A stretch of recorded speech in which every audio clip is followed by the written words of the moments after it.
እግዚአብሔርን እናመስግንና ወደ ቃል ንባብ እንሄዳለን። እግዚአብሔር ቸር አባታችን ሆይ ስለ ፍቅር ብዛት እናመሰግናለን። እኛን ኃጢአተኞችን ስለወደድክ የገዛ ልጅህን እስከ መስጠት ድረስ ፍቅርህን ለኛ ስላረክ እናመሰግናለን። ጌታችን ኢየሱስ ክርስቶስ ሆይ ስለ ታላቅ ጸጋ እናመሰግናለን። በአንተ በኩል የእግዚአብሔር ደግነት፣ ቸርነት ሁሉ ወደኛ እንዲደርስ ራስህን አሳልፈ ስለሰጠህ እናመሰግናለን። ቅዱስ እግዚአብሔር መንፈስ ቅዱስ ሆይ እናመሰግናለን።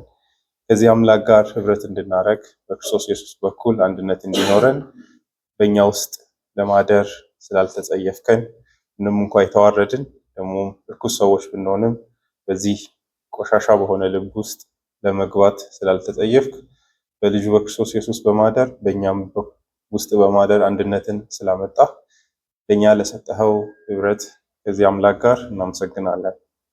እግዚአብሔር አባታችን ሆይ ዛሬም ደግሞ በፊትህ ቃልን ለመማር አለን፣ እንድታስተምረን እንለምናለን። ቅዱስ መንፈስ ሆይ በዚህ መካከል ተገኝተህ ሁላችንንም ይህንን ሰማያዊ የሆነውን ታላቅ ብርሃንና እውቀት መረዳት እንድንችል ዘንድ አእምሯችንን እንድትጎበኝ እዚህ ባለን በሁላችንም ውስጥ ሆነ ይህንን ደግሞ ከውጭ የሚሰበከውን ቃል እንድታስረዳ በውስጥ የምታስተምር እውነተኛ የቃል ፍቺ የምታበራ አንተ ነህና እያንዳንዳችን መንፈሳዊ የሆነ እውነትህን መረዳት እንድንችል ዘንድ በልባችን ውስጥ እንድታስተምረን መንፈስ ቅዱስ ሆይ እንለምንሃለን። እግዚአብሔር አባታችን ሆይ ስለ ብዙ ቸርነትህ ስም የተባረከ ይሁን። ይህንን የቃል ስብከት አምልኮ ጊዜ እስከምንጨርስ ድረስ ቸርነትህ በእኛ ላይ እንዲሆን እንለምናለን። ተመልሰን በምስጋና ስለ በጎነትህ እንመጣለን። ይህን ጸሎት በፊትህ የምንጸልይ ምስጋናችንን የምናቀርብ ንጹህ ሰዎች ስለሆንን ከንፈሮቻችንም ንጹህ ስለሆኑ አይደለም፣ አንተ በልጅ በኩል እንድንጠራ እንድናመልክህ እንድናመሰግንህ ደግሞም ጸሎት እንድናቀርብ መብት ስለሰጠህን እንጂ እኛ ለዚህ የተገባን እንዳልሆንን እናውቃለን። ለአንተ ልጅ በሆነው ለእኛ ደግሞ ታላቅ አዳኝና ጌታ በሆነው በልጅ በኢየሱስ ክርስቶስ ስም አሜን።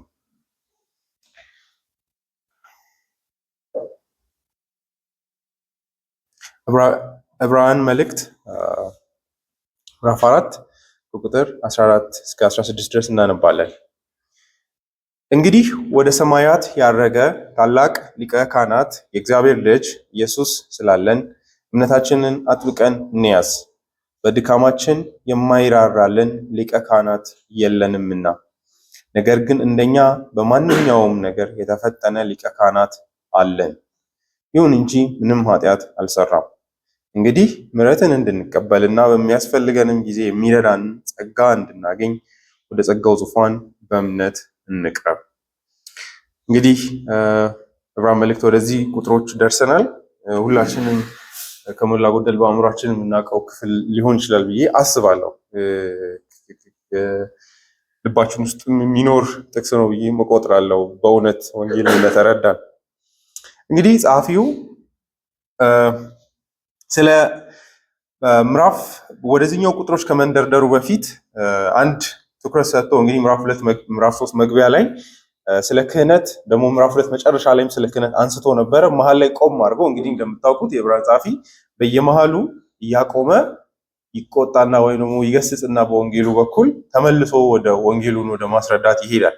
ከዛ ትዝ ሲለው ለካ እነዚህ ሰዎች ጥሎ ሊሄዱ ያሉ ሰዎች ናቸው ብሎ ደግሞ በቁጣ በግሳጼ ያወራል። ቁጣ ስላችሁ በአሉታዊ መንገድ እንድናስብ ሳይሆን እንዴት ይህንን ጥላችሁ ትሄዳላችሁ በሚል አይነት ልብ ማለት ነው። አንዳንዴ የረሳ ይመስላል አይደለ? የሆነ ወንጌሉን ያስረዳና ተመልሶ ይመጣና እንዴት እንደዚህ እንደምትሆኑ አይገባኝም አይነት ነገር ይላል። አሁን ራሱ ምዕራፍ 5 ላይ ታያላችሁ።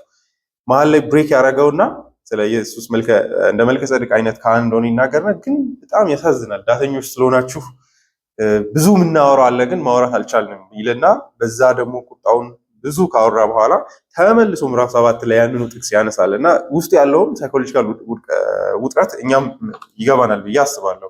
በሱ ቦታ ብንሆን እንደዚህ ይሰማናል ብዬም እረዳለሁ። እና እዚህ ላይም እንግዲህ ስለ ኢየሱስ ክህነት ምዕራፍ 2 መጨረሻ አካባቢ ተናገረ። ልክ ይህን የሚመስል አይነት ከዛ መሀል ላይ ግን የእግዚአብሔርን አሁን በክርስቶስ ኢየሱስ ያለውን የማዳን ድምፅ ባንሰማ ኮንሲኮንሱ ምን ሊሆን እንደሚችል ምዕራፍ 3 ላይ ብዙ ተናገረ። በተለይም እንደ ድምዳሜ የምዕራፍ 1 እና ምዕራፍ 2 ድምዳሜ አድርጎ ምዕራፍ 3 ቁጥር 1 ላይ እንግዲህ የእምነታችንን አፖስትል ሐዋርያና ሊቀ ካህናት የሆነውን ኢየሱስን እንድታስቡ ፈልጋለሁ። ቆም ብላችሁ ኢየሱስ ምን አይነት አካል እንደሆነ ኮንሲደር እንድታደርጉ ፈልጋለሁ። ከዛ የተነሳ የእግዚአብሔርን ድምፅ እንድታከብሩ ይህንን ድምፅ እንዳትተውሻለሁ ብሎ ማስጠንቀቂያ ይሰጣል። ከዛ ማስጠንቀቂያው ግን አሁንም እንግዲህ የፍርድ አይነት ይመስላል። በተለይ ምዕራፍ 4 ወደ መጨረሻ አካባቢ የምትመለከቱት ባለፈው ሳምንት እየተማርን የነበረው የእግዚአብሔር ቃልን ከፍርድ አንጻር እንደሚያወራ እንረዳለን ብዬ አስባለሁ። ያንን ስንረዳ ነው ቁጥር 14 ትርጉም በሆነ ረገድ የሚሰጠን። የእግዚአብሔር ቃል ሕያው ነው እና የሚሰራ ነውና በሁለት በኩል ስለት ካለው ሰይፍ ሁሉ ይልቅ ስለታም ነው፣ ነፍስንና መንፈስን ጅማትንና ቅልጥምን እስኪለያይ ድረስ ዘልቆ ይወጋል፣ የልብን ሐሳብና ምኞት ይመረምራል። ይሄ እንግዲህ ኃጢአተኝነታችንን የእግዚአብሔር ቃል ከሞላ ጎደል ቁጥር 12 እስከ 13 የሚያወራው የእግዚአብሔር ቃል እንዴት መፈተሽ እንደሚችልና ሻርፕ በሆነ መንገድ የልባችንን ክፋት አክሰስ እንደሚያደርግ ያሳየናል። በእግዚአብሔር ፊት እንዲያውም እኛ አሁን ብንዋሽ እንግዲህ የዕብራውያን መልእክት አስቡ፣ የክርስቶስን ክህነት ትተው ሊሄዱ ነው። ስለዚህ ለእነዚህ ሰዎች ማስታወስ ያስፈልጋል። ሌላ መሸፈኛን ለዚህ እርቃናቸው መሸፈኛ የሌላቸው አይነት እንደሆኑ አይነት አድርጎ የእግዚአብሔር ቃል እንደሚገልጥ ያሳያል። ቁጥር 13 ከእግዚአብሔር ዓይን የተሰወረ ምንም ፍጥረት የለም፣ ስለ ራሳችን መልስ መስጠት በሚገባል በእርሱ ፊት ሁሉም ነገር የተራቆተና የተገለጠ ነው ይላል። ይህ እንግዲህ ያስጨንቃል ብዬ አስባለሁ። አይደለም? እግዚአብሔር ልባችሁን ያያል። ከዛ ደግሞ በእግዚአብሔር ፊት የተገለጥነን መሸፈኛ የለንም። እንግዲህ ኢየሱስን በዚህ ውስጥ ማየት ያለብን ውጥረት ሰዎች የክርስቶስን ክህነት ሊያሳንሱ የሚችሉበት ብቸኛ ወሳኙ መሰረት ኃጢአተኝነታቸውን ካልተረዱ ነው። ከዛ የእግዚአብሔርን ደግሞ ቅድስና ካለመገንዘብ የሚመጣ ነው። ይሄ በጣም አጽንኦት ሊሰጠው ይገባል። ከሁለቱ ነው የሚፈልቅ። ስለዚህ እሱም ወስዶ ወደዛች ቦታ ያመጣታል፣ ያፈርጣታል። መሸፈኛ የላችሁ ይህንን ሃይማኖት የምትተው ከሆነ የእግዚአብሔር ደግሞ ዓይኖች በዚህ ልክ ንጹህ ናቸው ማየት ይችላሉ። ከዛ ግን በሚያለዝብ ልብ ቁጥር 14 ላይ ይመጣል። እንግዲህ ይህ ምንም ቁጥሮች ርዕስ አያስፈልጉትም። ኢየሱስን መተው የሌለብን ምክንያት ነው። ይህን ሃይማኖት በምንም ሃይማኖት መለወጥ የሌለብን ምክንያቶች ብዬ አነሳለሁ። ዛሬ ጠዋት እኔ በመሰረቱ እስከ ቁጥር 10 ምዕራፍ ለመሄድ ነበር ያሰብኩት፣ ምዕራፍ 5 ቁጥር 10 ድረስ። ግን እነዚህ ሶስቱ ቁጥሮች በጣም ስለከበዱኝ እዚሁ ዛሬ ብንጨርስ ይሻላል ብዬ አስባለሁ። በሁለት ስብከት ቁጥር 14 እንግዲህ የዚህ መቋጫ ነው። የዚህ ከኋላ የግሳጼው ማለት ነው። እንግዲህ ወደ ሰማያት ያረገ ታላቅ ሊቀ ካህናት የእግዚአብሔር ልጅ ኢየሱስ ስላለን እምነታችንን አጥብቀን እንያዝ። Seeing then that we have a great high priest that is passed into the heavens, Jesus, the Son of God, let us hold fast our profession. እንግዲህ እኔም እንግዲህ እያልኩ ነው። እንግዲህ ብሎ ሲናገር ከላይ ካለው አንጻር ነው እያወራ ያለው። ስለዚህ ወንድሞች የራሳችሁን ኃጢአተኝነት ደግሞም በክርስቶስ ኢየሱስ ያለውን ታላቅ የእግዚአብሔርን ደግነት ስታዩ እሱም ብሎ ደግሞ ያመጣዋል። አሁንም እነዚህ ምን እንደሆኑ በእነዚህ ይሄን በመረዳት ይህንን ከላይ ያለውን ሁሉ በማሰብ ከዛ አሁን ደግሞ የምንሰጣቸው ምክንያቶች በማየት ሃይማኖታችሁን እንዳትተው ይላል። ራሱንም ከነሱ ጋር ከቶ እንያዝ ይህንን ሃይማኖት ይላል። ለራስ ሆልድ ታይት ይላል። ጥብቅ አድርገን እንያዘው ይህንን እምነት። መንደርደሪያ ብዙ ተናግሬያለሁ። የክርስቶስ ሊቀ ክህነት የራስን ኃጢአተኝነትን በጠንካራው ከመረዳት ይፈልቃል። ሌላ ሁሉ መደበቂያ የላችሁም በእግዚአብሔር ዓይኖች ፊት ይላል ሉተር። ግን እዚህ ጋር ግን መሸሻ አለን ይላል። የእግዚአብሔር ዓይኖች ማየት የማይችሉት ቦታ አለ። ያ ማለት ዓይኖቹ አልፈው ተሻግሮ ማየት ስለማይችሉ አይደለም። ነገር ግን የሚሸፍን ቦታ አለ፣ ረፊውጅ አለ። እሱም ኢየሱስ ነው። ይህንን እናስብ።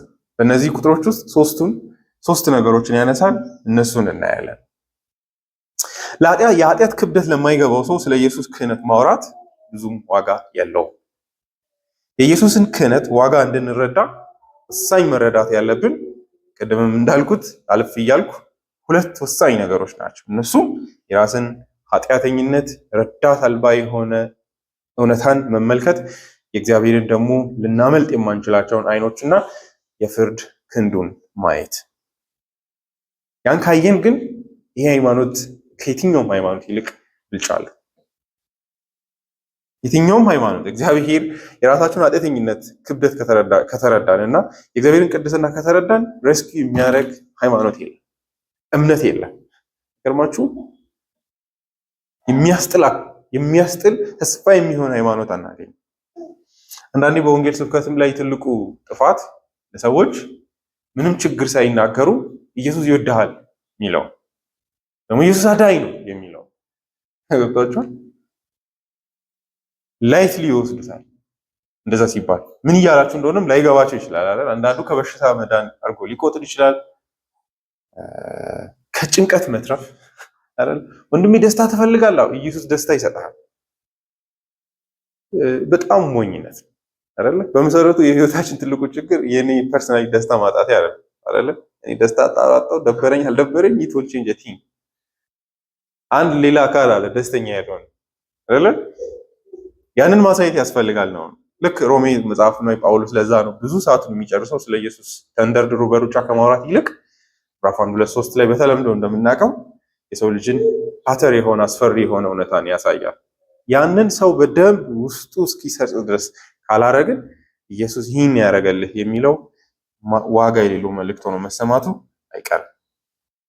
እዚህ ውስጥም ያንን ማሰቡ ጥሩ ነው። ቁጥር 12 እና 13ን ይዞ ቁጥር 14 ላይ ሲመጣ ጣፋጭ የሆነ ድምጸት አለው። ኢየሱስን መተው የሌለብን 3 ምክንያቶች ለጸሐፊው እነዚህ ናቸው።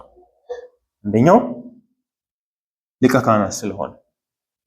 እንግዲህ ታላቅ የምትለዋ ለሶስቱም ትሰራለች። ታላቅ ሊቀ ካህናት፣ ታላቅ ኢየሱስ፣ ታላቅ የእግዚአብሔር ልጅ ነው። ሊቀ ካህናት ስለሆነ ሌላ ሊቀ ካህናት የሚል ስያሜ የሚሰጠውና አካል በዚህ በሰማይና በምድርም ስለሌለ። 2 ኢየሱስ ቁጥር 15 ላይ ያመጣዋል። እጅግ ሩህሩህ ካህን ስለሆነ፣ እጅግ ደግ ስለሆነ፣ እንደሱ የሚራራ ስለሌለ። 3ኛ ወደ ሰማያት ያለፈ ሊቀ ካህናት ስለሆነ።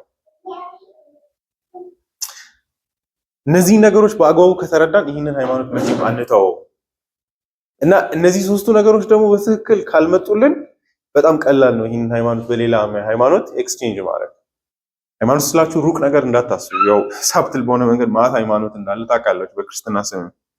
ለዛ እመጣለሁ ያንን ምዕራፍ 3 ቁጥር 1 ላይ ምን ብሎ ነበረ? ልክ እንደዚህ አይነት ትይዩ ነገርን ሃይማኖትን እንዳይተው ለማድረግ የሚያስታውሰው ልክ እንደዚህ አይነት ነገር ነው አይደል? ምዕራፍ 3 ቁጥር 1 ላይ እንግዲህ የሰማያዊ ጥሪ ተካፋዮች የሆናችሁ ቅዱሳን ወንድሞቼ ሆይ የእምነታችንን ሐዋርያና ሊቀ ካህናት የሆነውን ኢየሱስን አስቡ ይላል። አስቡ። እነዚህ ሰዎች በደንብ እንደዚህ ብላችሁ አእምሯችሁ ውስጥ ሳሉ ሃይማኖታቸውን ለመቀየር ጥቂት ጊዜያት የቀራቸው፣ አንዳንዶቹ ወደ መተው የመጡ ጓደኞቻቸው አይደለ እንደሚለው ከሆነ አንዳንዶች መምጣታቸውን ወይ ደግሞ መገናኘታቸውን እንደተውት እኛም እንዳንተው ብሎ ያስጠነቅቃል። በዚህ አይነት ብሪክ ላይ ያሉ ሰዎች ምንድነው የምታረጉት ነው? ልክ የሆነ አንድ በጣም የመጨረሻ ውሳኔ ሊወስን ላለ ሰው የምትሰጡት አይነት መረጃዎች ብላችሁ አስቡ። ላይክ ኮንቪንስ ለማድረግ እንዳትሄድ ለማለት የምታደርጉት አይነት ጥረት ማለት ነው። እና የሚሰጠው ሌላ ምንም የለውም ኢየሱስን ነው። ኢየሱስን አታየውም ደጋግሞ የሚለው ከዛ ያንን ካሳየ በኋላ በጎ ነገሩን ግን ከተውክ ደግሞ ኮንሲኩዌንስ ይሄ ነው ብሎ ደግሞ አስፈሪው ነገር ያሳያል። ኢየሱስን በዚህ 3 ፍሬሞች እናስበው። እንግዲህ ጌታ ኢየሱስ ክርስቶስን ነቢይነቱን መረዳት ለክህነቱ እጅግ ወሳኝ። በመጀመሪያ ደረጃ ክህነቱን ከመረዳታችን በፊት ብቸኛ መስማት ያለብን ድምፅ እሱን መሆኑን መቀበል መቻል አለብን። ከእርሱ አንደበት የሚወጣ ድምፅ ብቻ ሰማለሁ ከዛ ውጭ አልሰማም ብለን መወሰን መቻል አለብን። ከራሴ ልብ የሚመጣውን ድምፅ አልሰማም፣ ከሰዎችም የሚመጣውን ድምፅ አልሰማም፣ ከተለያዩ ሃይማኖቶች የሚመጣውን ድምፅ አልሰማም። የእግዚአብሔርን ልጅ እውነተኛ ሐዋርያ የሆነውን ኢየሱስን መስማት። ከሱ ቀጥለን ከመጣም በውስጡ የምናገኘው ሌላኛው ያንን ተከትሎ የሚመጣ ብርሃን ነቢይ ሊቀ ክህነቱ ነው። ምን ታላቅ ሊቀ ካህናት ነው። እንዲህ አይነት ሊቀ ካህናት አለ። ይህንን አይነት ሊቀ ካህናት አንድ እዚህ ጋር በጣም ውብ የሆነ ነገር ዝም ብሎ ቀላል የምትመስል ቃል ግን እጅግ ትርጉም ያላት ቃል እንግዲህ ወደ ሰማያት ያረቀ ታላቅ ሊቀ ካህናት የእግዚአብሔር ልጅ ኢየሱስ ስላለን ምትላል። ስላለን we have ስላለን ለኛ ነው ያለው። የኢየሱስ አገልግሎት ለኛ ሌላ ምንም ፋንክሽን የለውም። ለእግዚአብሔርም አይደለም አገልግሎቱ ከሁሉ በፊት ባለፈው እንደነገረን ከሆነ ደግሞ ለመላእክትም አይደለም። አገልግሎት ለሚፈልግ ለሰው ልጅ ሁሉ ይሰጣል። ይህን አገልግሎት ከእርሱ በዚህ አገልግልኝ ብሎ ለሚመጣ ሁሉ ኢየሱስ አለሁ ይላል። I have እንደማለት ነው አይደል? we have አለን ይላል። በዚህ ውስጥ በጣም የሚያምር ነገር አለው። ምክንያቱም እነዚህ ሰዎች ወደ ሌላ ሃይማኖት ሊሄዱ ነው። የሃይማኖት ውስጥ ምንድነው የኛ ደስታ? ኢየሱስ የሚባል ሊቀ ካህናት አለ ይላል። እዛ ከሄዳችሁ ግን ይሄ ሊቀ ካህናት አይነዋል። እነሱ እንግዲህ ሊቀ ካህናት ጭምር ሊሾሙ ነው ሄደው። በተለይ ምዕራፍ 7 ላይ እንደምታዩት በዚህ ምድር ላይ ከዚህ በኋላ የክህነት አገልግሎቱ እንደማይመሰረት እንኳን የእግዚአብሔር ቤተ መቅደስ ራሱ ይሄኛው ሊተው ጥቂት ጊዜያት እንደቀሩት ኢየሱስ ደግሞ ከዚህ በኋላ የማይሞት ስለሆነ ዘላለማዊ ሊቀ ካህናት ከዚህ በኋላ የማይተካ ሊቀ ካህናት እንደሆነ ጭምር እየተናገረ ይሄዳል። በዚህ ንጽጽር ውስጥ ከሄዳችሁ እኛ ኢየሱስ አለን የሚል ቦስት ውስጥ ያለበትም አይነት ንግግር ነው። ይሄ ስላለን ሶስቱም አገልግሎቶች ለኛ ናቸው። ነብይነቱን ብትሉ፣ ክህነቱን ብትሉ፣ ንግስናው ለምን ብትሉ እግዚአብሔር ነቢይ አያስፈልገው፣ ዕውቀት ያልጎደለው አምላክ፣ ኃጢአት የለበት ካህን አያስፈልገው፣ ንጉስ አያስፈልገው፣ ራሱን መምራት የሚችል ታላቅ አምላክ። ሶስቱም አገልግሎቶች ለሰው ልጅ ነው የሚያስፈልጉት። ኢየሱስን ወደዚህ ዓለም የተገለጠው ለኛ ነው። ኢሳይያስ መጽሐፍም ላይ እንደምታዩት ሕፃን ተወልዶልናል፣ ወንድ ልጅም ተሰጥቶናል። በጣም ትልቅ ደስታ ነው። ስለዚህ የመጀመሪያው ብቸኛ ምክንያት ታላቅ ሊቀ ካህናት እርሱ ብቻ ነው። ሃይ ፕሪስት እሱ ብቻ ነው፣ ሌላ ማንም የለም። በሰማይ በምድርም ማንም የለም። ማርያም አታድንም፣ ማርያም አታስጥልም ከእግዚአብሔር ካህን የሚል አንድም ተጽፎ አታነቡ። በእግዚአብሔር ቃል ውስጥ መላእክትም ሊቀ ካህናት ተብሎ ተጠርተው ሰምተን አናውቅም። ኢየሱስ ብቻ ነው ሊቀ ካህናት ሆኖ ከእግዚአብሔር ቁጣ ሊያስጥል የሚችል። ስለዚህ የመጀመሪያው ምክንያት ይሄ ሊቀ ካህናት በዚህ ሃይማኖት ውስጥ ብቻ ነው ያለው። በዚህ የእግዚአብሔር ወንጌል ውስጥ ብቻ ነው ያለው። ስለዚህ ይህንን እናስብ ይላል። ይህን እያየን እንያዝ ይላል። ምክንያቱም ይህን ከተውን ይህ አገልግሎቱ ከዛ ጋር ይጠፋል። ይሄ ሊቀ ካህናት ለምንድን ነው በጣም ደስ የሚለን? ሁለተኛው ምክንያት ወደ ሰማያት ያረገ ነው ይላል። ይሄ ጠንካራ ትርጉም አይደለም። የሆነ አንድ ነገርን ያጠፋዋል። 1954 ይሻላል። ወደ ሰማያት ያለፈ የምትለው ጠንካራ ናት፣ ትርጉም ስላለው ማለት ነው። ይዘኛውን አይታችሁ እንደሆነ seeing then that we have a great high priest that is passed into the heavens ነው የሚለው። ወደ ሰማያት ያለፈ ፓስ የሆነ ነገሮች አሉ። ያንን ሁሉ አልፎ ወደ ሰማያት የሄደ ሊቀ ካህናት። ይሄን ሊቀ ካህናት ማንተውበት ምክንያት ይሄን ይላል። ምን እያለ ነው? በእውነት ብዙ ጊዜ ይሄ ቃል ሰዎች እንዲሁ የሚያልፉት አይነት ቃል ነው። እንደምታውቁት ወደ ሰማያት ያለፈ ሲባል በቃ ወደ ሰማይ ደመና ውስጥ ገባ ማለት ነው ብሎ ብዙ ሰው ያስባል። ለዕብራውያን ጻፊ ግን ወንጌሉ ያረፈበት ትልቁ መሰረት ይሄ ነው። ይሄ አንድ ቦታ ላይ ብቻ የሚያወራው እንዳይመስለን። ምዕራፍ 8 ላይ ራሱ እንዲሁ የምንናገረው ታላቅ ነገር ይሄ ነው ይላል። ይሄን እምነት ስናወራ የምናወራው ትልቁ ነገር ይሄ ነው። እሱ ምንድነው ብትሉ እንግዲህ የምንናገረው ምዕራፍ 8 ቁጥር 1 ዋናው ነገር ይሄ ነው። በሰማያት በግርማው ዙፋን ቀኝ የተቀመጠ እንዲህ ያለ ሊቀ ካህናት አለ። ሰማይ ላይ ያለ ሊቀ ካህናት ነው ያለን ይላል። ቦታው ሰማይ ላይ መሆኑ ነው ለኛ ትልቁ ክብርና ደስታ። ምን እያለ ነው? አንዳንድ ቃላቶችን አውጥተን ቴክስቱ ምንም ጉድለት ከሌለው ችግር የለውም ማለት ነው። ስናወጣው ግን የሆነ ነገር ካለው ማሰብ አለብን እንደማለት ነው። ገብቷችኋል? አሁን እዚህ ላይ እንግዲህ የምንናገረው ዋና ነገር ይሄ ነው። እንዲህ ያለ ሊቀ ካህናት አለ። ሊቀ ካህናት አለን ብል ምንድነው ማጎድለው ነው ጥያቄ። ያንን ስታጎድሉት ስትቀንሱ የዛ ነገር መጉደልና መምጣት የሚያመጣው ለውጥ በማነጻጸር ነው የዛ ነገር ትርጉም የምናገኘው። ለጸሐፊው ኢየሱስ አይደለ ሊቀ ካህናት አለን አለና ግን ይህ ሊቀ ካህናት ወደ ሰማያት ያለፈ ሊቀ ካህናት ስለሆነ ነው ማንተው ይህን ሃይማኖት ይላል። ምን ማለት ነው?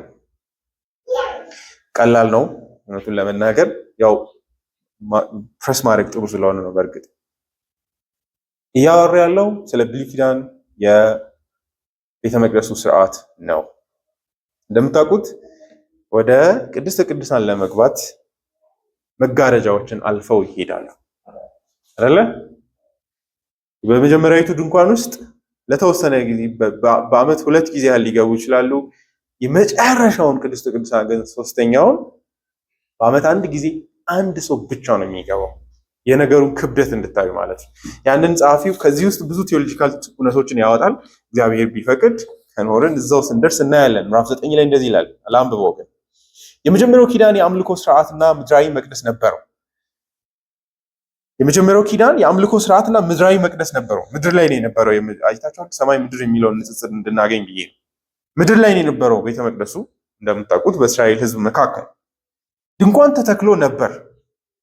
አንድ በመጀመሪያው ክፍል መቅረዙ፣ ጠረጴዛውና የመስዋዕቱ ህብስት ነበረበት።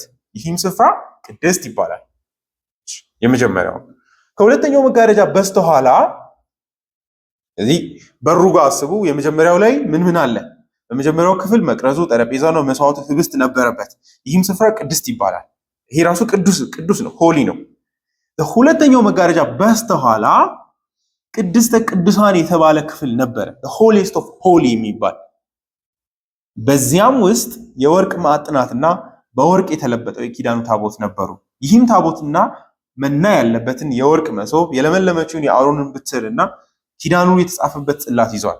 በታቦቱም ላይ የስርየት መክደኛውን የሚጋርዱ የክብር ኪሩቤል ነበሩ። አሁን ግን ስለነዚህ ነገሮች በዝርዝር መናገር አንችልም፣ ምክንያቱም የሚወስዳትን ሁሉም በዚህ መልክ ከተዘጋጀ በኋላ ካህናት አገልግሎታቸውን ለመፈጸም ዘወትር ወደ ድንኳኒቱ መጀመሪያ ክፍል ይገባሉ። መጀመሪያውን ይገባሉ። ነገር ግን ወደ ውስጠኛው ክፍል የሚገባው ሊቀ ካህናቱ ብቻ ነበር። ስለዚህ ካህናት የሚል የአሮን ልጆች በሙሉ የክህነት አገልግሎት መብት የተሰጣቸው ዘጸአት ምዕራፍ 28 እና 29 ላይ እንደምናየው እነሱ የመጀመሪያውን ክፍል ይገባሉ። ግን የመጨረሻውን ግን አንድ ሰው ብቻ ነው የሚገባው፣ እርሱም ሊቀ ካህናት ሃይ ፕሪስት ማለት ነው። ካህናት አሉ፣ የእነሱ ሁሉ የበላይ የሆነ ሊቀ ካህናት ይገባል። እሱ የሚገባው ግን ምን ይላል? ነገር ግን ወደ ውስጠኛው ክፍል የሚገባው ሊቀ ካህናቱ ብቻ ነበር። ከዛ ትኩረቱ የሚገባው ስለራሱ ኃጢአትና ሕዝቡ ባለማወቅ ስላደረገው ኃጢአት የሚያቀርበውን ደም ሳይዝ ከቶ አይገባም ነበር። የመጀመሪያዊቱ ድንኳን ቆማ እስካለች ድረስ ወደ ቅድስት ቅዱሳን የሚወስደው መንገድ ገና እንዳልተገለጠ መንፈስ ቅዱስ ያሳያል። ይህም ለአሁኑ ዘመን ምሳሌ ሲሆን የሚቀርቡት መባና መስዋዕት የሚያመልከውን ሰው ሕሊና ፍጹም ሊያደርጉት አልቻሉም። እነዚህ ሁሉ አዲሱ ስርዓት እስኪመጣ ድረስ የሚደረጉ የምግብና የመጠጥ እንዲሁም የተለያዩ የመንጻት ስርዓቶች ብቻ ናቸው ይላል። ስለዚህ ሊቀ ካህናቱ ብቻ ነበር፣ የሚገባውም በዓመት 1 ጊዜ ብቻ ነበር ሲሆን ስለ ራሱን ኃጢአትና ሕዝቡ ባለማወቅ ስላደረገው ይላል። ስለዚህ 1 ጊዜ ብቻ ነው የሚገባው፣ እሱ ብቻ ነው የሚገባው ሊቀ ካህናቱ ብቻ። ሁለተኛው ነጥቡ ደግሞ እሱ ራሱ 1 ጊዜ ብቻ ነው የሚገባው በዓመት። የነገሩ ኢንአክሰስብል መሆኑን እውነታ ያሳያል ይላል። ጸሐፊው ምን ብሎ ይደመድማል? ይሄ ቤቱ መቅደስ ምድር ላይ እስካለ ድረስ፣ ምሳሌው እስካለ ድረስ ይላል፣ ይሄ ድንኳኑ እስካልፈረሰ ድረስ መንገዱ እንዳልተገኘ ማሳያ ነው። እግዚአብሔርን ፍጹም በሆነ መንገድ አክሰስ ማግኛ ከእግዚአብሔር ጋር መገናኛ መንገድ እንዳልተበጀ ማሳያ ነው ይላል። አሁን ግን ዘመኑ መጥቷል ይላል። ይሄ ስርዓት የሚፈርስበት አይደል? አዲሱ ዘመን የሚለው ይሄኛውን ስርዓት በክርስቶስ ኢየሱስ የመጣው ነው። ይሄ እስኪመጣ ድረስ ስራው ይሄ ነበር ይላል። መንፈሳዊ አንድምታው ምንድን ነው? እሱን ቀስ ብዬ አወራለሁ። ምሳሌውን በደንብ ካወራን በኋላ ምዕራፍ 9 መጨረሻ ላይ ምን እንደሚል ተመልከቱ። ይህንን ምድርና ሰማይ የሚለውን ንጽጽር እንድታዩ ብዬ ነው። 9 ምዕራፍ ቁጥር 23 እንግዲህ የሰማያዊ ነገሮች ምሳሌ የሆኑት በእነዚህ ነገሮች ሊነጹ የግድ ነበር፣ በሰማይ ያሉት ነገሮች ግን ከዚህ በሚበልጥ መስዋዕት ይነጻሉ። ክርስቶስ የእውነተኛይቱ ድንኳን ምሳሌ ወደሆነችውና በሰው እጅ ወደ ተሰራችው መቅደስ አልገባም። ነገር ግን አሁን ስለኛ በእግዚአብሔር ፊት ለመታየት ወደ እርሷ ወደ ሰማይ ገባ ይላል። አይታችኋል ንጽጽሩን። ሰማይ የሚለው ቃል ድንገት የመጣ ምድር ላይ ከነበረው መቅደስ ጋር እያነጻጸረ ነው። ኢየሱስ ምድር ላይ ያለ ካህን አይደለም፣ የኛ ካህን በሰማይ ነው ያለው እያለ ነው። በቀላሉ እኛ ይህን ሃይማኖት ማንተውበት ምክንያት እኛ ያለን ሊቀ ካህናት ያለው እዚህ ሳይሆን በሰማይ ነው ይላል። ደግሞ ይሄኛው ምሳሌ ብቻ ነው፣ ያኛው ግን ኮንሲኩዌንስ ያለ እውነተኛው ቤተ መቅደስ ነው ይላል። ምን እያለ ነው ግን ታዲያ? መንፈሳዊ ፋይዳው በደንብ ታስቡ ፈልጋለሁ። ሁለት ነገሮችን ያሳየናል። በጣም ቀለል ስናደርገው አንዳንዴ ምሳሌ ብቻ ተብሎ እንዳይቀር በእግዚአብሔር በእውነተኛ ዘላለማዊ በሆነ የመጀመሪያው ነጥብ ነው መገኛ ኢየሱስ እንድንገባ አድርጎናል። ወደ እግዚአብሔር ወደ ሰማይ ገባን ሲባል ወደ ቅድስት ቅዱሳን ገባን እያለን በክርስቶስ ኢየሱስ እግዚአብሔርን የሰው ልጅ ቀርቦ በማያውቅ ቅርበት ቀርበናል እያለ ትርጉሙ እንደዛ ነው። ሰማይ ሲባል ደመና እንዳታስቡ ብዬ ነው።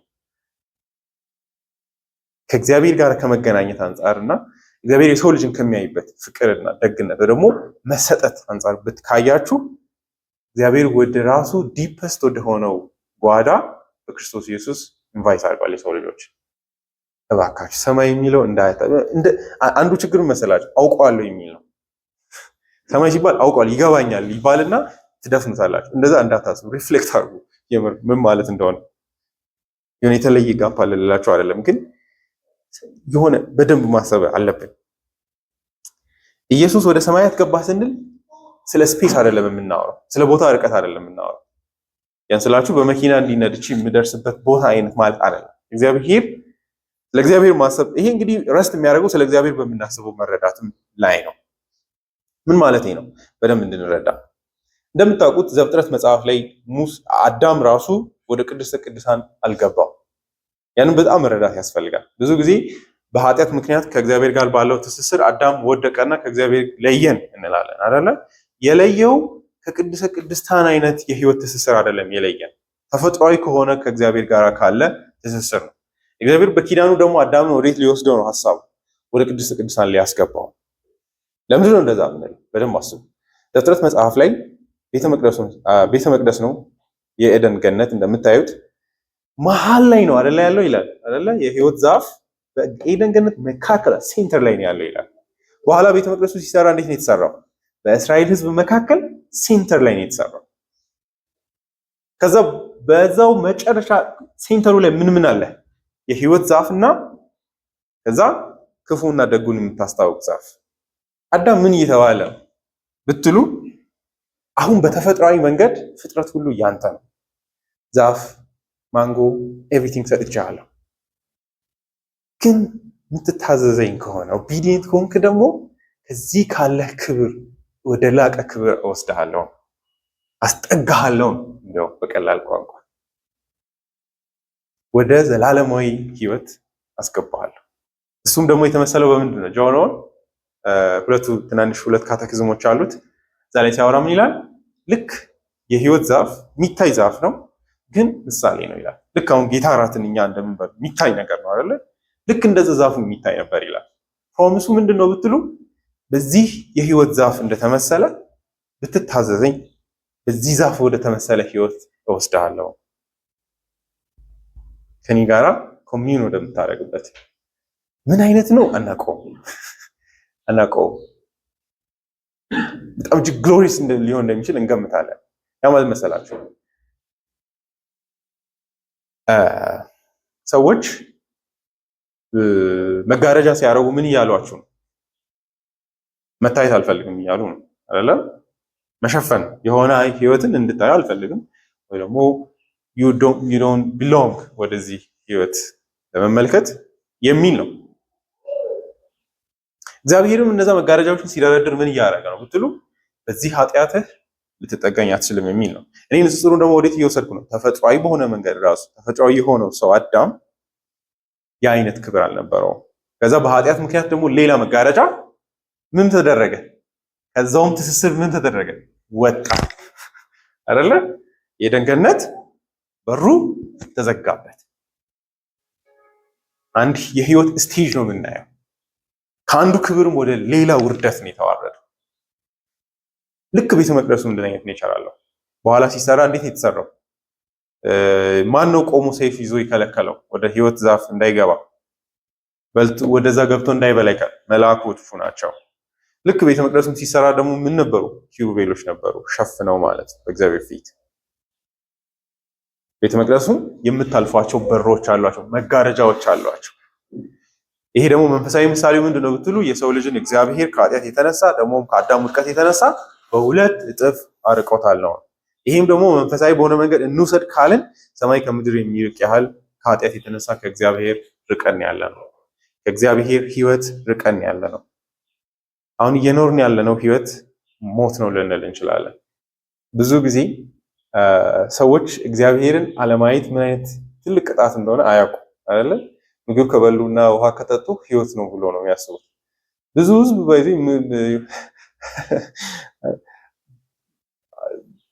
ጆክ ይመስላል፣ ግን እንደዛ ነው የሚያስበው የሰው ልጅ። እግዚአብሔርን እጅግ ውብ አካል አድርጎም አያስብም። ሕይወት ያላየ ሰው እጅግ የወረደ ሕይወትን እንደ ሕይወት ይቆጥረዋል። ኃጢአተኞች ለዛ ነው በኃጢአታቸው የሚደሰቱት።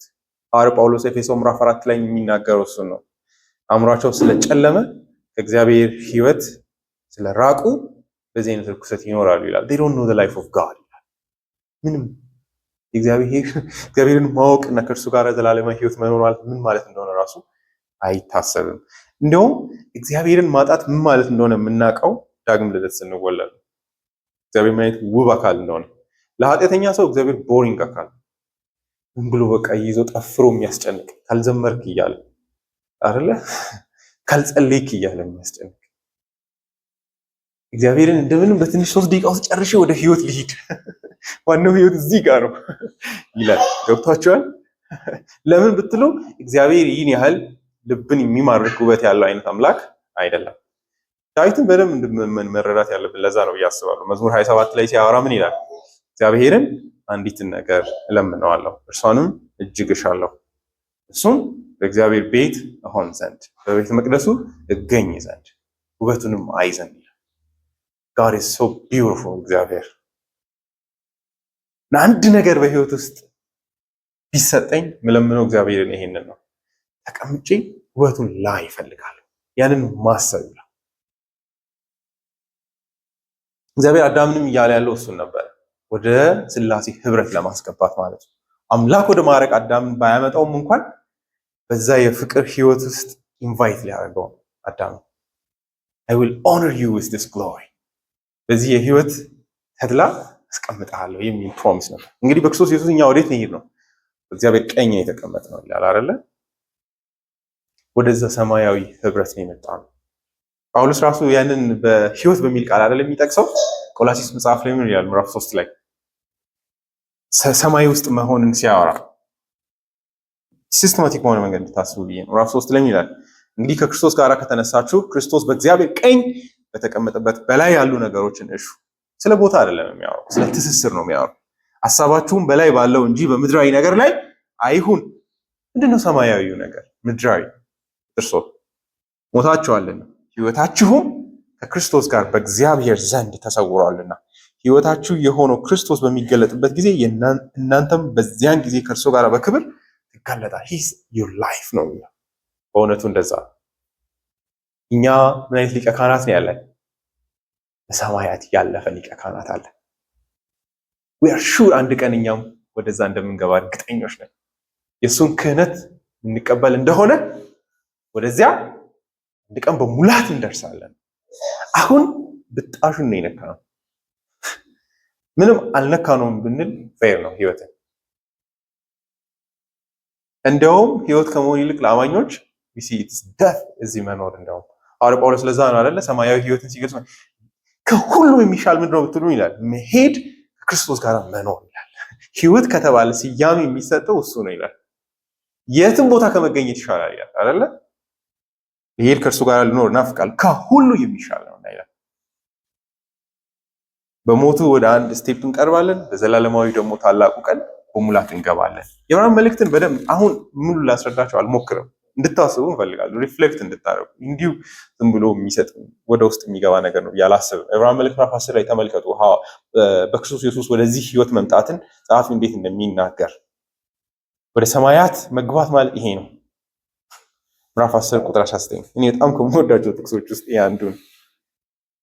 እንግዲህ ወንድሞች ሆይ በኢየሱስ ደም ወደ ቅድስተ ቅዱሳን ለመግባት ድፍረት አግኝተናል። ወደ ሰማይ መግባት ብላችሁ አንብቡት። ይሄ አዳኝ የኛ አዳኝ ወዴት ነው የገባው? ወደ ሰማያት ነው ያለፈው ብትሉ ወደ ቅድስተ ቅዱሳን ነው የገባው ይላል። ምዕራፍ 9 ላይ መጨረሻም ይላል አይደለ? አዳኛችን ኢየሱስ ግን የገባው ወዴት ነው? ወደ ሰማያዊቷ ቤተ መቅደስ ወደ ቅድስተ ቅዱሳን ነው ይላል። ይኸውም በመጋረጃው ማለት በስጋው በኩል በከፈተልን አዲስና ሕያው መንገድ ነው። መንገዱ ምንድን ነው? በክርስቶስ ኢየሱስ ክህነት ነው። ስጋ በለበሰው በእርሱ በኩል ልክ ክርስቶስን ስጋ ምን ያደርጋል? በመጋረጃው ይለዋል። ልክ ብሉይ ኪዳን ላይ መጋረጃዎች ነበሩ። መጋረጃዎችን አልፎ ነው ወደ ቅድስተ ቅዱሳን የሚገቡት። አሁን ግን እኛ በክርስቶስ ኢየሱስ ወደዛ ዳይሜንሽን እንገባለን ነው። በዚህ ካህን ስራ ከእግዚአብሔር ጋር አያችሁ፣ ወደ ላይ ስፔስ ወደ ሰማይ መሄድ አይደለም እያወራ ያለው።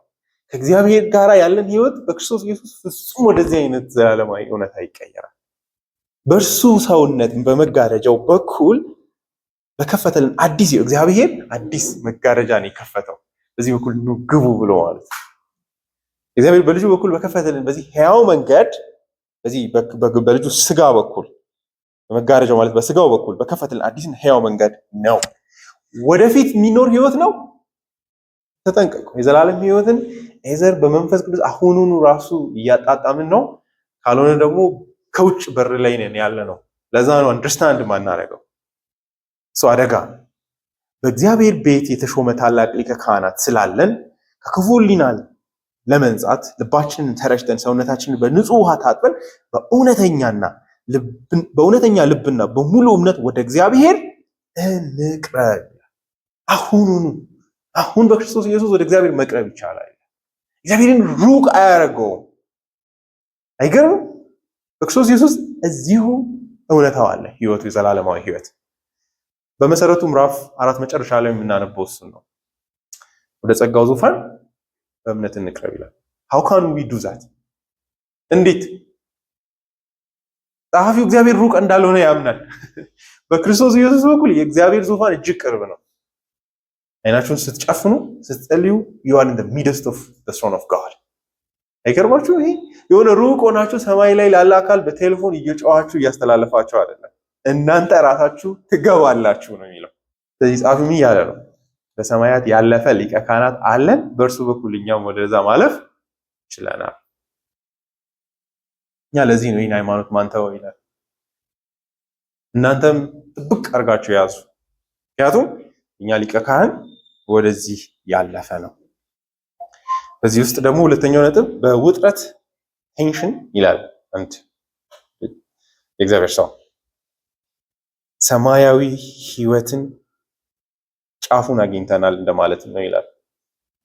እነዛኛዎቹ ምሳሌያዊ በሆነ መንገድ ብቻ ነበረ።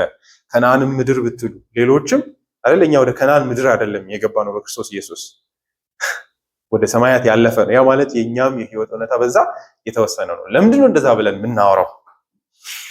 ምዕራፍ 5 ላይ በደንብ እናያለን። ሊቀ ካህናት ስራቸው ህዝቡን ወክለው በእግዚአብሔር ፊት ይቆማሉ አይደለ? በእግዚአብሔር ፊት ይገባሉ። በዛ መግባት ውስጥ እናንተም ገብታችኋል እንደማለት ነው። እግዚአብሔር እንግዲህ አንተ ብቻ እንድትገባ ወስኗል። አንተም ብቻ መርጠዋል። ኃጢአታችንን ይዘህ እኛን ወክለህ በካህናቱም ጭምር ነው ተጭኖ የሚጸለየው። በጉ ላይ ኃጢአት እንደሚደረግ ሁሉ ካህናቱም ላይ ጭምር ነው የሚደረገው። ኃጢአታችንን ሁሉ ተሸክመ ሂድ ተብሎ ማለት ነው። ሚዲየት እንዲያደርግ በእግዚአብሔር ፊት ምዕራፍ 5 ላይ የምንመለከተው እሱ ነው። በዚህ ውስጥ ምን አለ ማለት ነው? ብቻውን እየገባ አይደለም። በተወካይነት እግዚአብሔር እናንተ ሁላችሁ እንድትመጡ አልፈልግም እያለ ነው ማለት ኃጢአተኞች ስለሆናችሁ። አንድ ሰው ግን ብቻ እንዲገባ ፈቅዳለሁ። እውነቱን ለመናገር የምር ዛኔ ራሱ በምድራዊ ድንኳን ውስጥ በሚገባ ጊዜ በምሳሌ እግዚአብሔር የምር ወደ ሰማያዊ ቤተ መቅደስም ያስገባ ነበር፣ ይሰማ ነበር ነው።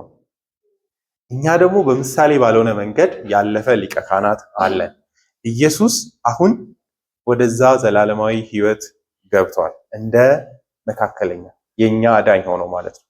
እንደ ኋለኛው አዳም ህይወትን የሚሰጥ መንፈስ ነው ይላል ሐዋርያው ጳውሎስ አንደኛ ቆሮንቶስ 15 ላይ። የማረው ነገር ከባድ እንደሆነ እረዳለሁ።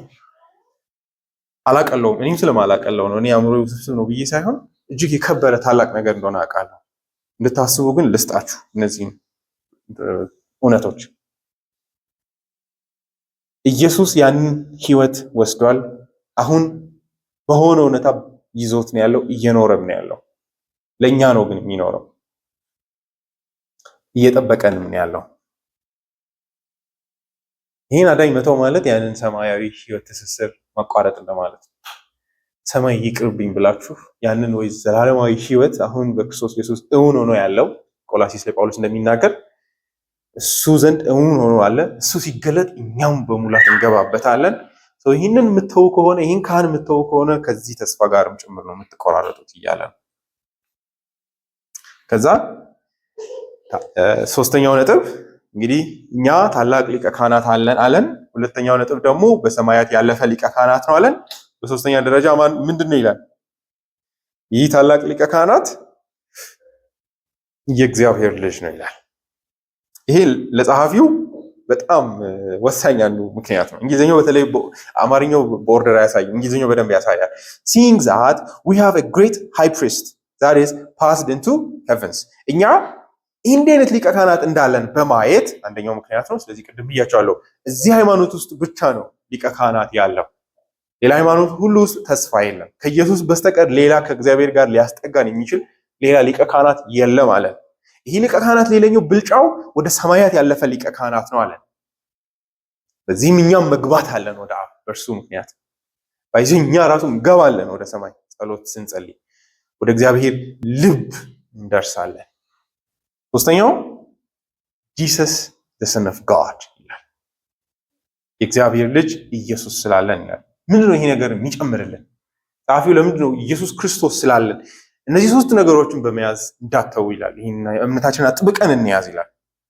ዶግማቲክ ሆነን እንያዝ። ይሄን ሃይማኖት ጥብቅ አድርገን እንያዝ። ቀላል ነው አይደለ? ምንም ውስብስብ ነገር የለውም። የእግዚአብሔር ልጅ ነው የምትተውት። ቀላል ነው። የእግዚአብሔር ልጅ ነው የምትተውት። ወርዙ እንደዛ።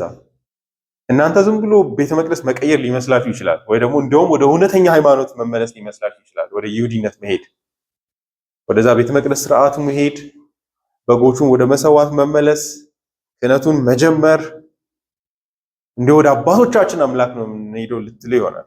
ግን እኔ ልንገራችሁ እግዚአብሔር ልጅ ጋራ ነው የምትቆራረጡት። ይሄ ማለት ቀላል ቋንቋ ነው። በጣም ሀብታም ሰው እየተለያያችሁ ነው እንደማለት ነው።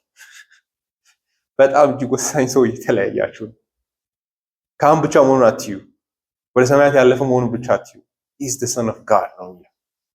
ሰማይና ምድር ከእጁ ስር ነው ያለው አይደል? አንዳንድ ጊዜ ሰው ከባለጠጋ ጋር ትጣላ ይባላል። አንዳንዴ ከድሃ ጋር ትጣሉ or someone it's okay።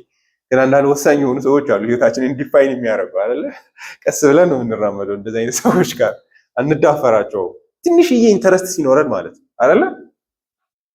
እውነት ነው አይደለ? መስሪያ ቤት ቦስ ሲሆን አንዳንድ ሰዎች በእግዚአብሔር ሹመት የተሰጣቸው ስለሆነ አይደለም የሚፈሯቸው፣ የእንጀራ ገመዴን እንዳይበጥስ ነው አይደል የሚባለው። አይታችኋል?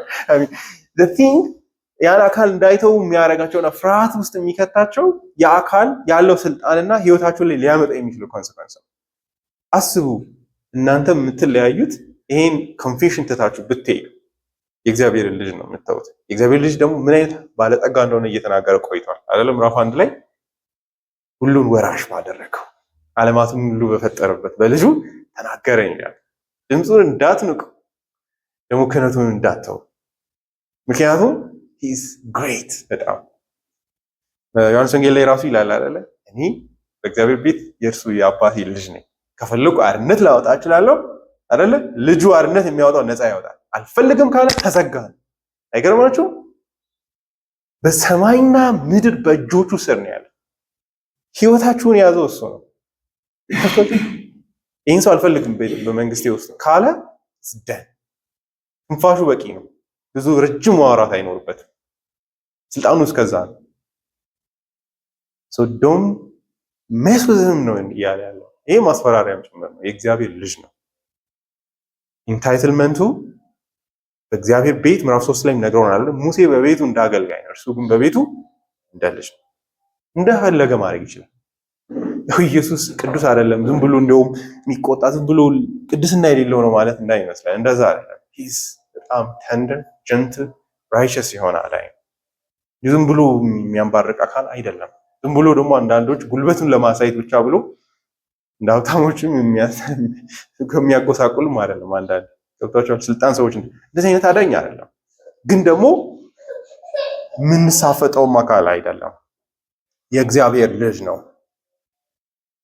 ኢየሱስ መሆኑ ክብሩን እንዳይወስድ አይደል? ለዛ ነው እኮ ጂሰስ ይልና ኢየሱስ ይልና the son of God ይላል። እንግሊዝኛው በጣም ኦርደሩን ያሳየናል። ኢየሱስ እሱም የእግዚአብሔር ልጅ ስላለን ይላል። ትኩረቱ ምን ላይ ነው ብትሉ የእግዚአብሔር ልጅ የምትለው ኢየሱስ ነው፣ ግን የሰው ልጅ ነው፣ ግን የእግዚአብሔር ልጅ ነው። ስለዚህ እንደ ኢያሱ ከነዓን የሚባል አንድ ተራ መሬት የሚቀርባችሁ እንዳይመስላችሁ። ሁሉ ነገርን ሊያጠፋና ሊሰጥ የሚችል አዳኝ። ከዚህ የሚበልጥ በእውነት ከገባቸው እነዚህ ሰዎች ሊያስፈራና ደግሞ ትልቅነቱን የዚህ ሃይማኖት ሊያሳይ የሚችል ምክንያቶች የሉትም አይደል? በእርሱ በኩል ደግሞ ያለውን ታላቅ እውነታም ደግሞ እንረዳለን። የሰው ልጅም መለኮትም መሆኑ ኢየሱስ ፖስት ሪዘረክሽን ነው እንደዚህ እያወራ ያለው። ከትንሣኤ በኋላ ራሱ ኢየሱስ የእግዚአብሔር ልጅ ሆኖ ነው የሚኖረው። ከትንሣኤ በኋላ ስጋውን የጣለ እንዳይመስለን። ኢየሱስ የሚለው በዚህ በታሪክ ውስጥ የሚያሳየው ስጋ የለበሰ ሰው መሆኑ ነው። ፍጹም ሰው መሆኑ ነው የሚያሳየው አይደለ? በተወለደ ቀን የተሰጠው ስም ነው። ይህን ኢየሱስን ይህን ልጅሽን ኢየሱስ ትየዋለች ተብሎ it refers to his ሰው መሆኑ ላይ ነው የሚያተኩረው። ምዕራፍ 2 ላይ እንዳያችሁት ቁጥር 9 ላይ ይህን ኢየሱስን የክብርና የሞገስ ዘር ተጭኖለት እናየዋለን ይላል። ኢየሱስ ምትላ ላይ ያተኩራል። ኢየሱስ ሲል እያሰበ ያለው ሰው የሆነውን ኢየሱስ ነው። ፍጹም ሰው መሆኑን ነው የሚያመላክተው። ብዙ ጊዜ እንስታለን። ኢየሱስ ክርስቶስ የሚለው ኢየሱስ የኛው ይሄ የማርያም ልጅ ክርስቶስ የሚባለው የሚጠበቀው የዚህ አገልግሎት ባለቤት ነው እንደማለት ነው። ክርስቶስ ማለት እንደምታውቁት አይሁዶች የሚጠብቁት መሲህ ነው። መሲህ ማለት የተቀባ ማለት ነው። የሰው ልጆችን ለማገልገል ከእግዚአብሔር ዘንድ የተቀባ ማለት ነው።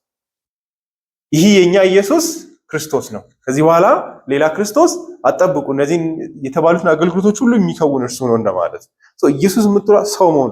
ይህ ኢየሱስ ግን ምንድን ነው? አሁን የእግዚአብሔር ልጅ ሆኗል።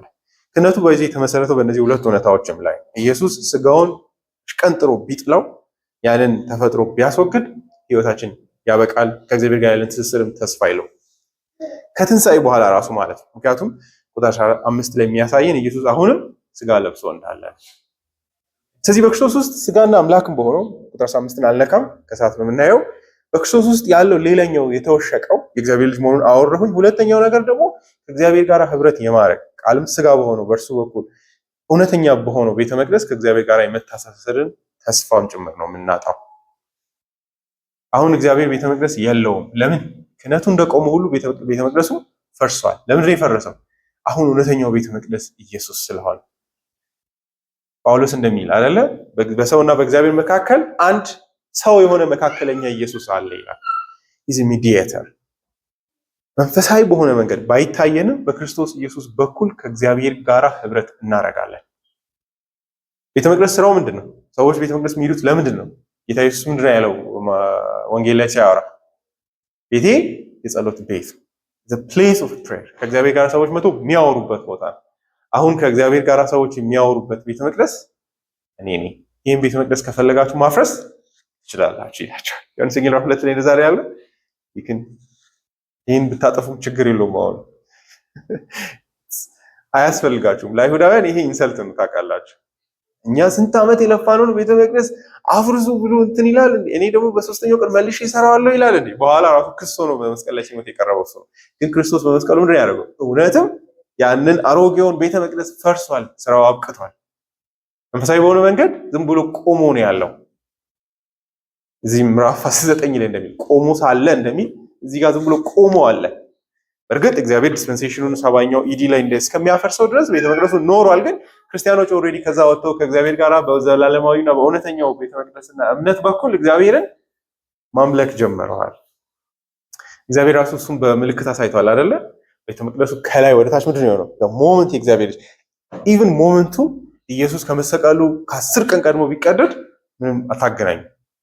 ግን እሱ ሲሞት ክህነታዊ ስራውን ይዘው ሲፈጽም እግዚአብሔር ይሄ ቤተ መቅደስ አያስፈልግም ሲል ምን አደረገው? ቀደደው። ዝዳን ብሎ ማለት ነው። ኢየሱስ እዚህ ጋር ስራው ሲያልቅ ክህነቱ በእውነተኛ መንገድ ሲፈጸም I don't need this አልፈልገውም። ደግሞ በእውነትም እየፈቀደ መሆኑ በሆነ መንገድ ሌላ በር ተከፍቷል። ሂዱ እንደማለት በክርስቶስ ኢየሱስ በኩል ከእግዚአብሔር ጋር ቃልም ስጋ በሆነው በእርሱ በኩል ከእግዚአብሔር ጋር መገናኘት አለ። ይሄ ደግሞ ከሁሉ በላይ የስፔስ ልዩነት ወይ የቦታ ለውጥ ማምጣት ሳይሆን የኃጢአት መወገድ ነው። በክህነቱ ከእግዚአብሔርና ከኛ መካከል ያለው አርሲ አንድ ጊዜ እንዳሉት የቦታ ርቀት አይደለም ያለን ከእግዚአብሔር ጋር፣ የኃጢአት ርቀት ነው ያለን። እግዚአብሔር እዚህ ነው ያለው። ቶማስ ዋትሰን ይላል እግዚአብሔር ሴንተር ኦፍ ማስ የለውም ይላል። እዚህ ጋር ተከማችቶ ነው ያለው የሚባልበት ቦታ የለም። መዝሙር 139 ላይ እንደምታዩት በሰማይ ብሄድ አንተ በዚያ አለ። እንዲሁ ልርቅ ፈልጌ አልጋዬን ወስጄ ሲኦል ውስጥ ላርግ ብል እንኳን አንተ በዚያ ትገኛለህ ይላል። ልዩነቱ የምንድን ነው ብትሉ ኃጢአት መሀል ላይ ቤሪየር ሆኖ ያለው ግድግዳ ሆነ መጋረጃ ሆነ ያለው እውነተኛው ምክንያት ኃጢአት ነው። በክርስቶስ ኢየሱስ የኃጢአት ተወግዷል። ስለዚህ የእግዚአብሔር ልጅ በዚህ ምክንያት እንዳትተው ዛሬም እናንተም እንድታስቡ የምፈልገው እሱ ነው። ኤኒ ታይም የክርስትና የእውነተኛ የፕሮቴስታንቲዝም ሃይማኖት እውነተኝነቱ እዚህ ላይ ነው የሚያርፈው። ኦፕሽናል ያደርጋሉ አንዳንድ ሰዎች። ከፈለጋችሁ ሮማን ካቶሊክ መሄድ ትችላላችሁ፣ እኛ ጋር መምጣት ትችላላችሁ። እዛ የምትሄዱት ይላል አንድ ፕሮቴስታንት ነኝ የሚል ሰው ነው።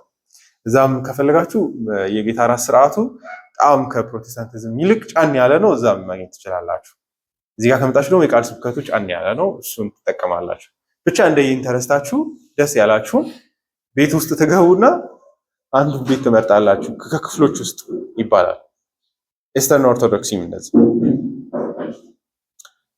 እኔ ግን ይህን በደንብ አወራለሁ። አባቶቻችንም ብቸኛ ሴንተር ኦፍ የዚህ የሃይማኖቱ መገንጠል ምክንያት እየተገነጠለ ነው። እነሱ ነው የተገነጠሉት። ካልቪን እንደሚለው እኛ በጌታ ቤት አለን እነርሱ ናቸው ጥለውን ሄዱት ይላል። እንደዛ ነው ወይ እውነታው? አይ ትሩ። እኛ እንግዲህ ይስሐቅ እንደተሰደደው እውነተኛው ሃይማኖት ዛሬም ይሰደዳል። በእውነተኛ ሃይማኖት በሚመስሉት ማለት ነው። እስማኤልን በሚመስል ከአብርሃም ጋር ትስስር ባለው በሚመስል ግን ምንም ትስስር በሌለው ህጋዊ ባልሆነ መንገድ ባልተወለዱ ልጆች ማለት ነው ክሌም በሚያደርጉ ጳውሎስ ይህንን የሚጠቀሙ በሚገርማችሁ ሁኔታ ለአይሁዶች ነው። አይሁዳውያንን they don't belong in the family of God ነው የሚለው። ከኛ ቤት መውጣት አለባቸው ነው የሚለው። የራሱን ዘመዶች ማለት ነው። ለምንድን እንደዛ የሚለው ብትሉ እውነተኛ የእግዚአብሔር ልጅነት በእውነተኛ መንገድ እግዚአብሔርን ወደ ማወቅ መምጣት ነውና አንብብላችሁ። ይህን አንዳንዴ ጠላቶች ከሩቅ አይነሱም፣ ከቤት ነው። እስማኤል ነው የሚስቅባችሁ። ምዕራፍ 4 ላይ ተመልከተ። ገላትያ ምዕራፍ 4 ላይ እንግዲህ ገላትያ ላይ አይሁዳውያን ናቸው እንግዲህ ኢቭን ትምህርቱንም መስቀሉንም የሚያንኳስሱ ማለት ነው።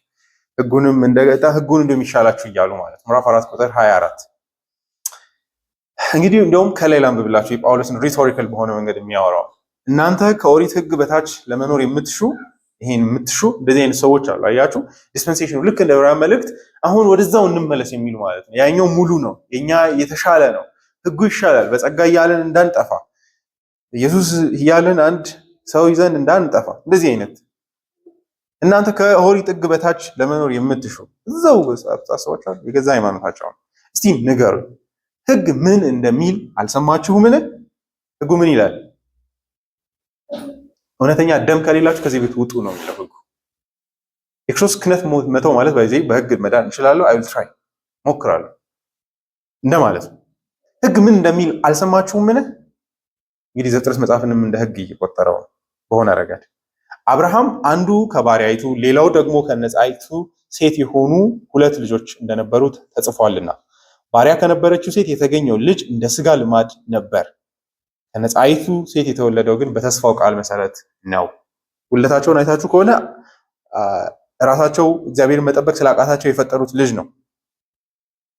ከነጻይቱ የተወለደው ግን ከሳራ የተወለደው ልጅ ግን ብታዩት እግዚአብሔር በሚመጣው ዓመት ልጅ ሰጣለሁ ብሎ ደግሞ የመውለድ እድሜያቸው የአብርሃም ብቻ አይደለም የሳራ ብቻ አይደለም የአብርሃምን ባበቃበት ጊዜ እንደሞተ ሰው ከሆነው ከአብርሃም ሰውነት ውስጥ በእግዚአብሔር ሕይወትን በሚሰጥ ሕያው ቃል የተወለደ ልጅ ነው። by the power of God በፕሮሚሱ ቃል የተወለደ በተስፋው ቃል የሚለው ደግሞ በክርስቶስ ኢየሱስ በኩል በተሰጠው የተስፋ ቃልም ጭምር ነው። ሁለቱንም ጊዜ ይወስዳል ግን ልተው። እነዚህ ሴቶች ሁለቱን ኪዳኖች ስለሚያመላክቱ ይህ ሁኔታ እንደ ምሳሌ የሚታይ ነው። አንደኛዋ ኪዳን ከሲና ተራራ ስትሆን ለባርነት የሚሆኑ ልጆችን የምትወልድ ናት። እሷም አጋር ናት ይላል። ሁለቱም የአብርሃም ሚስቶች ናቸው። እንግዲህ አጋር በአረብ ሀገር ያለችው የሲና ተራራ በመወከል አሁን ያለችውን የሲና ተራራን እንግዲህ አጋር በአረብ ሀገር ያለችው የሲና ተራራን በመወከል አሁን ያለችውን ኢየሩሳሌምን ትመስላለች ይላል። ታቻል እንዴት እንዳስተሳሰራቸው። እንግዲህ እንደምታውቁት ሕጉ ሲሰጥ በከናን ምድር አይደለም የተሰጠው፣ በኢየሩሳሌም አይደለ፣ በሲና ነው። አጋር ደግሞ መነሻዋ she is from there። ይሄ ታዲያ ማንን ይወክላል ስትሉት በጳውሎስ ዘመን የነበሩትን ኢየሩሳሌምን ትመስላለች ይላል። በሕጉ ነፃነት መውጣት ያልፈለጉ እዛው እየኖሩ ያሉ ከልጇ ጋር በባርነት ናትና ከላይ የሆነችው ኢየሩሳሌም ግን በነፃነት ትኖራለች፣ እርሷም እናታችን ናት። ይህኛውን ኪዳን ሲያወራ እንዲህ ተብሎ ተጽፏልና አንቺ የማትወልጂ መካን ሆይ ደስ ይበልሽ። ኢሳያስ መጽሐፍን አምጥቶ ነው።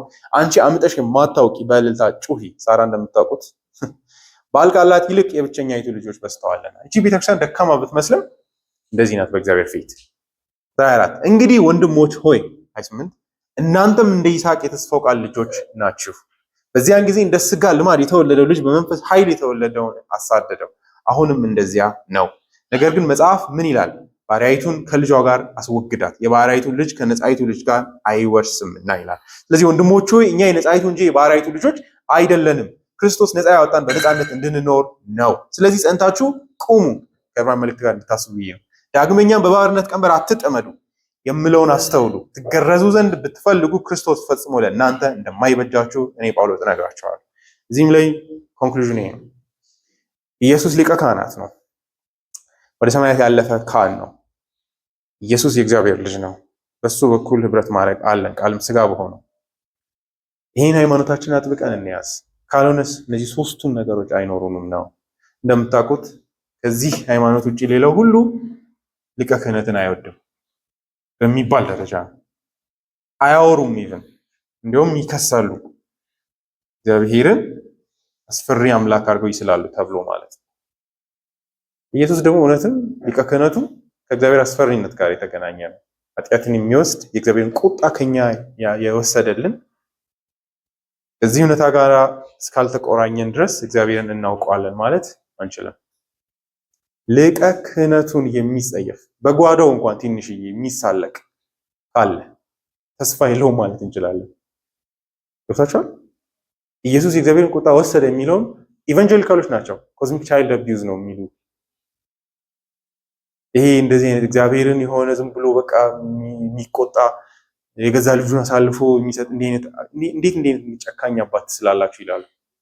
እኛ ስለን አይደለም፣ እውነታው እንደዛ ነው። እሱንም ደግሞ ያደረግነው እኛ ነን። ይህን የሚጠላ ሰው ከክርስቶስ ጋር አንዳች የለውም፣ አንዳች አይጠቅማችሁም ይላል ጳውሎስ።